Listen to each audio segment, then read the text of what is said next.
अमावस की रात जिसने ना देखी वो पूनम की उजियाला क्या जाने। जिसने कांटों की चुभन ना सहन की हो वो फूलों का सुख नहीं जान सकता है। और मैं आपसे कहता हूं कि जिसने जीवन में दुख ना देखा हो वो सुख का आनंद कभी नहीं उठा सकता है।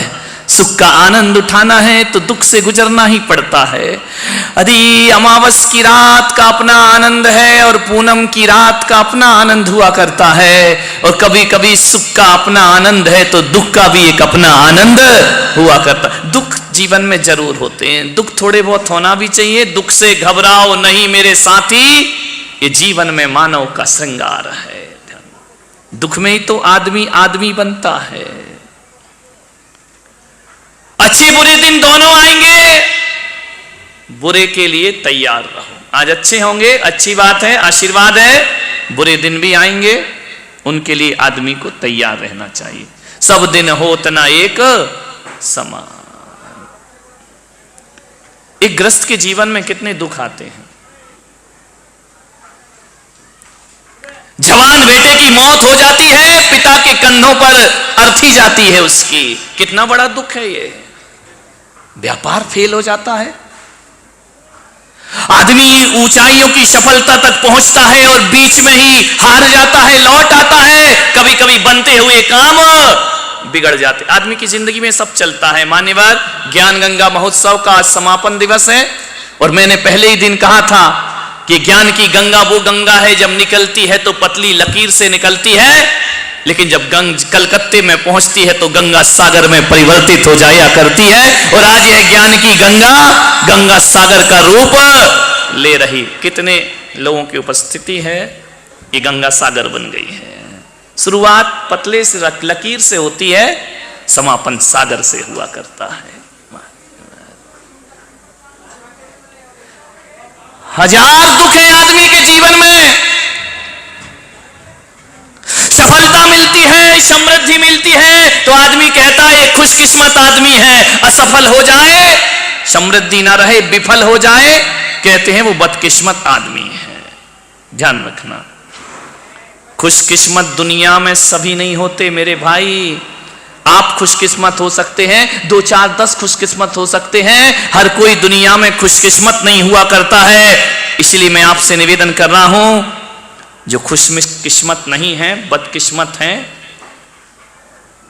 उनकी सेवा करना खुशकिस्मतों का कर्तव्य हुआ करता है, दायित्व हुआ करता है। जो अभाव में ग्रसित हैं उनकी ओर सहायता के हाथ बढ़ना चाहिए। एक व्यक्ति आया, बोले महाराज मैं ज्ञान गंगा महोत्सव में प्रवचन में आया, 6 साल से हम दोनों भाई एक दूसरे से बोलते नहीं थे। पूना में ही, कहो तो खड़ा करूं उसको, कर दूं? हाँ कर दो, तुम्हारी घर का हुआ फिर क्या करोगे। ध्यान रखिए। वो आया कि 6 साल से हम दोनों भाई आपस में एक दूसरे से नहीं बोलते हैं, लेकिन जब मैंने आपका भाई वाला प्रवचन सुना मुझे लगा जिंदगी किस काम की, छोटी सी जिंदगी, तकरार किस लिए, और रहते हो दिलों में दीवार किस लिए। दोनों भाई मेरे कक्ष में आए, आशीर्वाद लिया।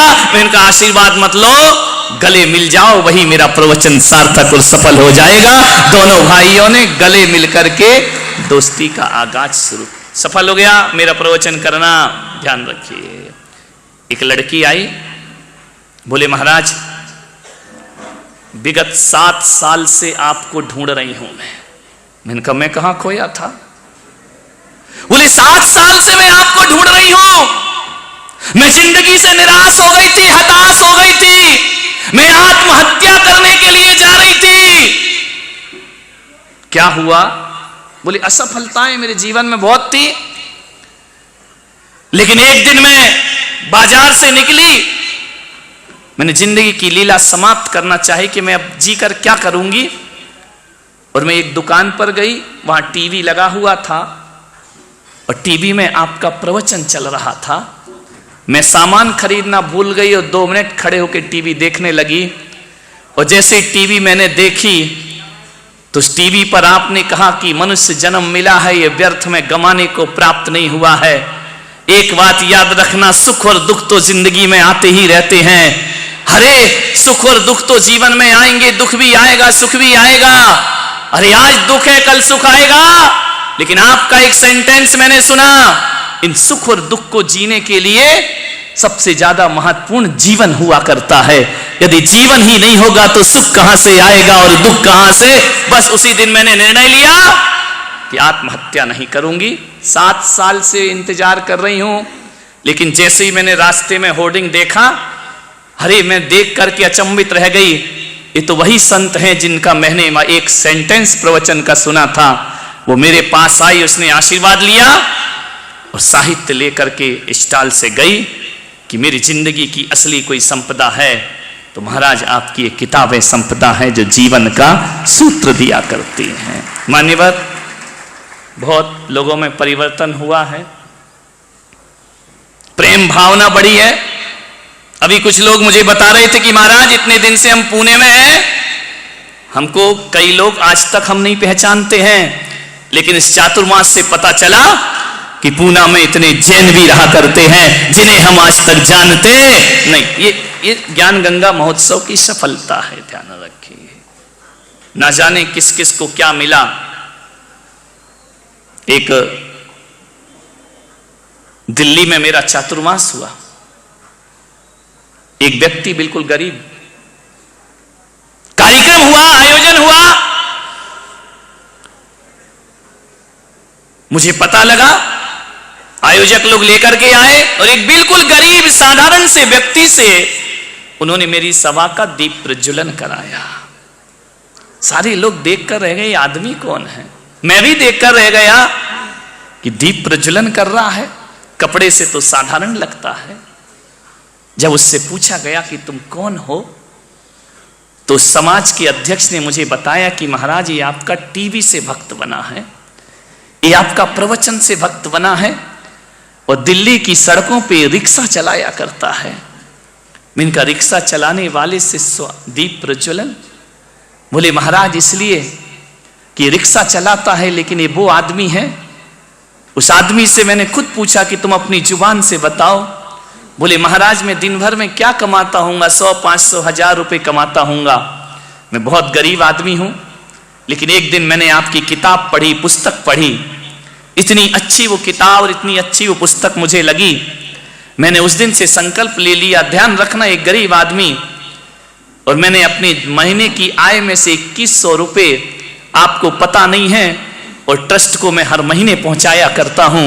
बोले किस लिए पहुंचाया करता? मैंने कहा बोले इसलिए महाराज कि आपके विचारों की ये किताब जन जन तक पहुंचे, क्योंकि धन दौलत माया किसी को दे दो तो कुछ नहीं होता है, लेकिन आपकी किताबों में वो ताकत है जो जिंदगी की सोच को बदल दिया करते हैं, जीने के अंदाज को बदल दिया करते हैं। और मैं जब तक जीवित हूं मैं ये धनराशि केवल और केवल साहित्य के प्रचार प्रसार को देता रहूंगा। मान्यवर हकीकत बताऊं, उस दिन वो 2100 रुपए की राशि मुझे 21 करोड़ से भी ज्यादा वजनदार लगी कि आदमी लोगों की जिंदगी के बारे में सोचा करता है। इबादत करते हैं, पूजा करते हैं, लेकिन एक बात याद रखना पूना वालों, आज ज्ञान गंगा महोत्सव के माध्यम से एक संदेश मैं आपको देने जा रहा हूं, और संदेश इतना ही है कि मैं पुलक सागर कहता हूं कि इबादत करो, पूजा करो, वंदना करो, आराधना करो,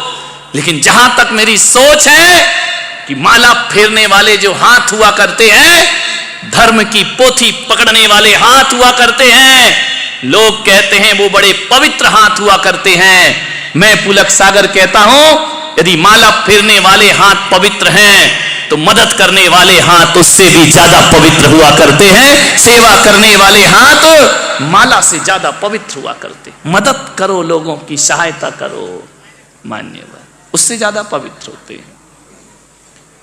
जो हाथ लोगों की मदद करते हैं ना, वो हाथ आदमी के हाथ नहीं होते। अभी बताया गया ना, शेख रसिक लाल मदद के लिए सदा खड़े रहते थे। आप क्या सोचते हो कि कोई रसिक लाल धारीवाल के हाथ थे? वो भगवान जब लोगों पे कृपा करता है ना, तो सीधे हाथ उसके जमीन पर नहीं आते, वो इन जैसे लोगों को अपना हाथ बनाकर जगत की सेवा करवाया करते हैं। संसार की सेवा वो ईश्वर के हाथ होते हैं। जो किसी के जख्मों पे मलहम लगाते हैं वो ईश्वर के हाथ होते हैं। जो किसी के सहारे के लिए आगे बढ़ जाए वो भगवान के हाथ। इंसान के बस में ये काम नहीं है।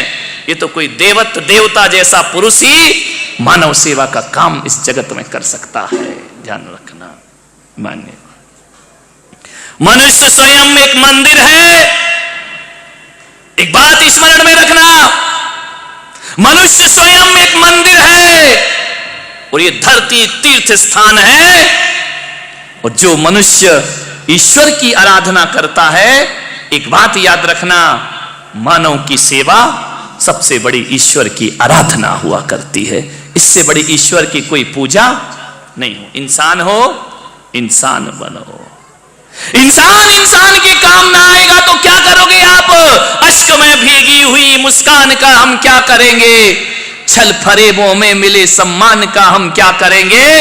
काम जो इंसान के इंसान ही ना आ सका तो फिर पूजते मंदिरों में भगवान का हम क्या करेंगे? इंसान के का ईश्वर ने भी तो यही किया है ना। ईश्वर का जब जब अवतार हुआ है, नारायण का अवतार हुआ है, तीर्थंकरों का अवतार हुआ है, इन्होंने क्या किया है?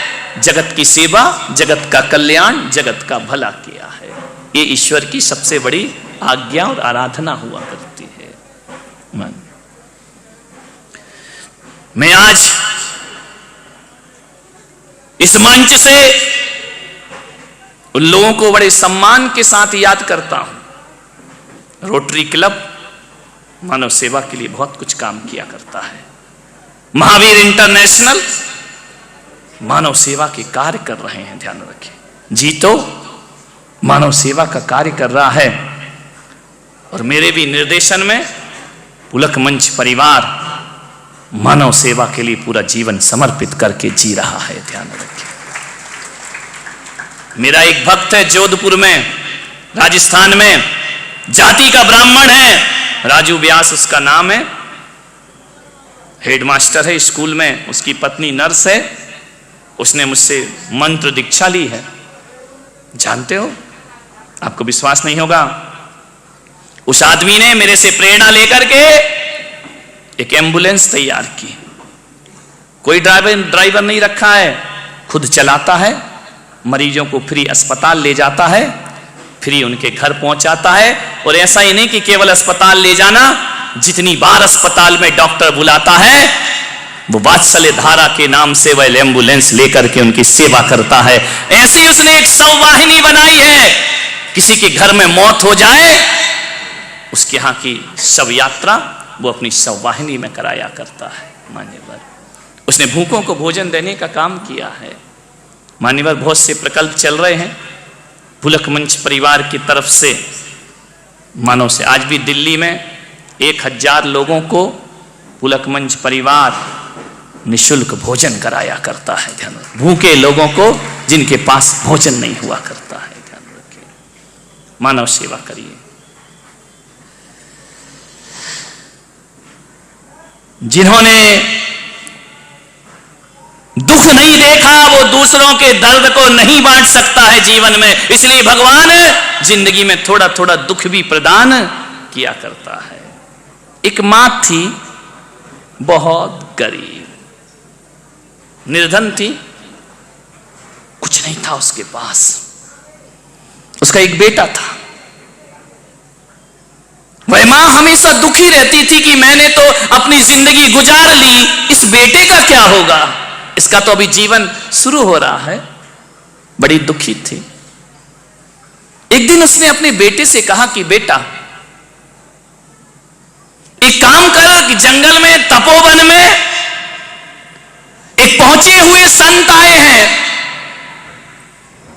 जा उनसे एक प्रश्न पूछ करके आ। उसने कहा, मां तू क्यों मुझे जंगल में भेज रही है? संतों से क्या प्रश्न करना? वो बैरागी लोग, वो सन्यासी लोग हमारे जीवन की समस्याएं। मां तूने मुझे इतना मजबूत बना दिया है, ऐसे संस्कार तूने मुझे दिए हैं कि मैं अमीरी के कभी ख्वाब नहीं देखा करता हूं। मां ने कहा, बेटा मैं मां हूं, तू मेरे कहने से एक बार उस संत के पास चला जा। बच्चे ने कहा, तू कह रही है मां तो मैं चाहूंगा। मांगना कुछ मत, मैंने तुझे सिखाया है कि गरीबी के दिन जी लेना, लेकिन किसी के सामने हाथ फैला। मांगना कुछ मत, बस जाना और एक प्रश्न पूछ के आना अपनी मां का। बच्चे ने कहा, मां बोल, क्या प्रश्न पूछना है? बोले, जाकर के पूछना कि हे संत जी, हे मनीषी, हे साधु संत, हे महात्मा, जरा एक बात तो बता दो। मेरी मां ने पूछा है कि हमारे ये दुख के दिन कभी खत्म होंगे या नहीं होंगे। और कुछ मत पूछना, ये मत पूछना कि दुख का दिन खत्म कैसे करूं। बड़ी स्वाभिमानी मां रही, भेज दिया उसने संत के पास। बच्चा चला, पूना से ही चला होगा। कहां से चला हूं? बोलो, पूना से चला, जहां की खा रहे वहीं की बजाओ। पूना से चला वो बच्चा।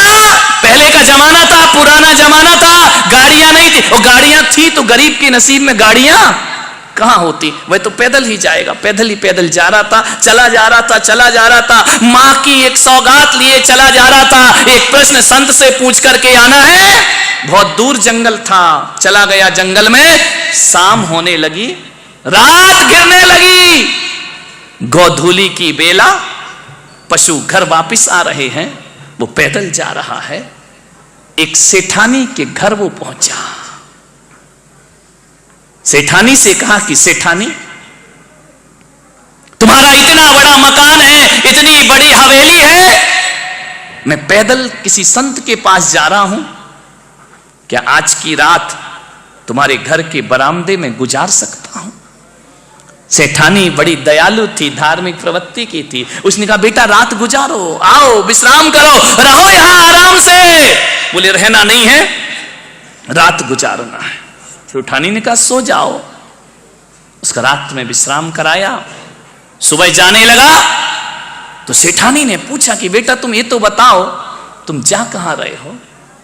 बोले, मैं एक संत के पास जा रहा हूं और मेरी मां ने एक प्रश्न पूछा है, उस प्रश्न का उत्तर लेने। बहुत बड़े संत हैं, पहुंचे हुए संत हैं, उसका उत्तर लेने में जा रहा हूं। सेठानी ने कहा, संत के पास जा रहे? बोले, हां। बोले, बेटा तू मां का प्रश्न लेके जा रहा है, एक प्रश्न मेरा भी पूछे आना। अरे उसने कहा, भाई गरीब पूछे तो पूछे, ये अमीर पूछ रही है प्रश्न। बोले, एक प्रश्न मेरा भी पूछ लेना। लड़का बड़ा संस्कारी था, उसने कहा कि मां तेरे घर में मैंने रात बिताई है, जो प्रश्न कहेगी मैं पूछूंगा, जरूर पूछूंगा। प्रश्न ही तो पूछना है। बोले, बस पूछ के आ जाना। बोले, क्या प्रश्न है? बोले, बस जाके संत जी से पूछना, मेरी जो बेटी है वो बोलती नहीं है, जन्म से ही नहीं बोलती है, इतना पूछना। मैं मां हूं, मेरी चिंता है ये बेटी बोलेगी या नहीं बोलेगी, इसका विवाह होगा या नहीं हो। दो ही चिंता रहती है मां बाप को। बोले, ठीक है सेठानी, मैं जाके जरूर पूछूंगा। आगे बढ़ा, आगे बढ़ा, जैसे ही चलते गया 12-1 बज गए। प्यास लगी बड़ी जोर से, पानी की जरूरत थी उसे। क्या देखता है, एक जंगल में एक पेड़ के नीचे कोई महात्मा बैठे हुए हैं। महात्मा से जाकर देखा कि महात्मा के कमंडल में जल भरा हुआ है।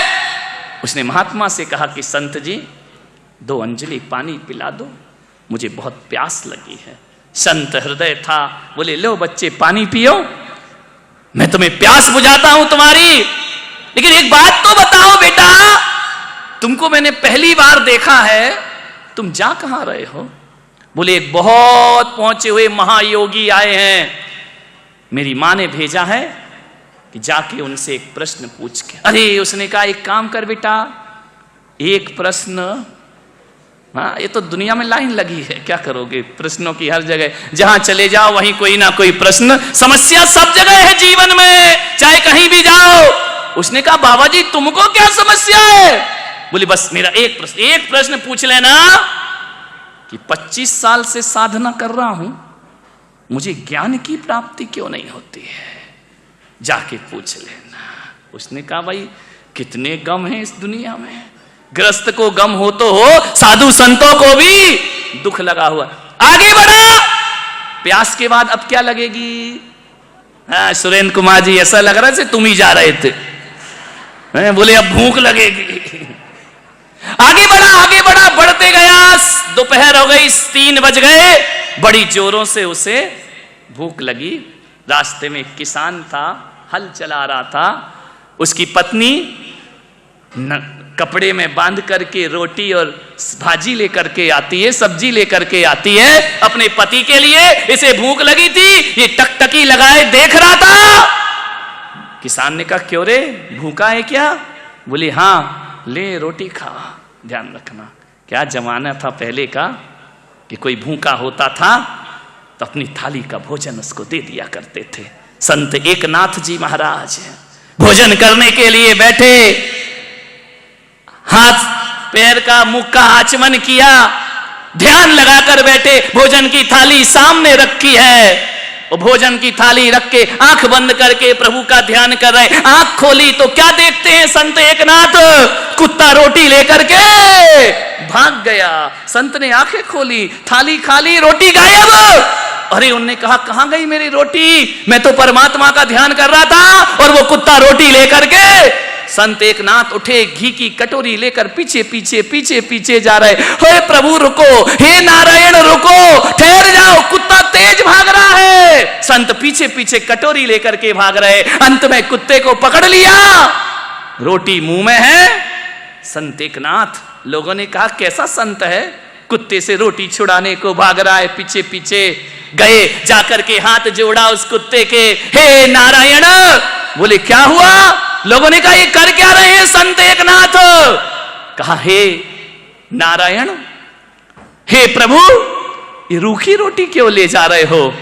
घी तो छोड़ गए हो, ये घी की कटोरी लो, लाओ तुम्हारी रोटी में घी लगा देता हूं, घी लगी रोटियां खाइए। अरे, लोगों ने कहा, संत जी ये क्या कर रहे हैं आप? कुत्ते को घी लगा रहे हैं। मालूम है, हमारे देश की संस्कृति, सभ्यता और मनीषी कहती है, संत के मुंह से निकला, बारे प्रभु क्या ओढ़नी उड़ाई मुझे इंसान की, और तुमने शकल बना ली स्वान की। हम तो वो लोग हैं जो जानवरों में भी भगवान के दर्शन किया। संत एकनाथ रोटी छीनने नहीं भागे, संत एकनाथ भागे कि घी लगी रोटी खाओ, तुम्हारा जीवन का आनंद आ जाएगा। तुमको ध्यान रखिए। मान्य।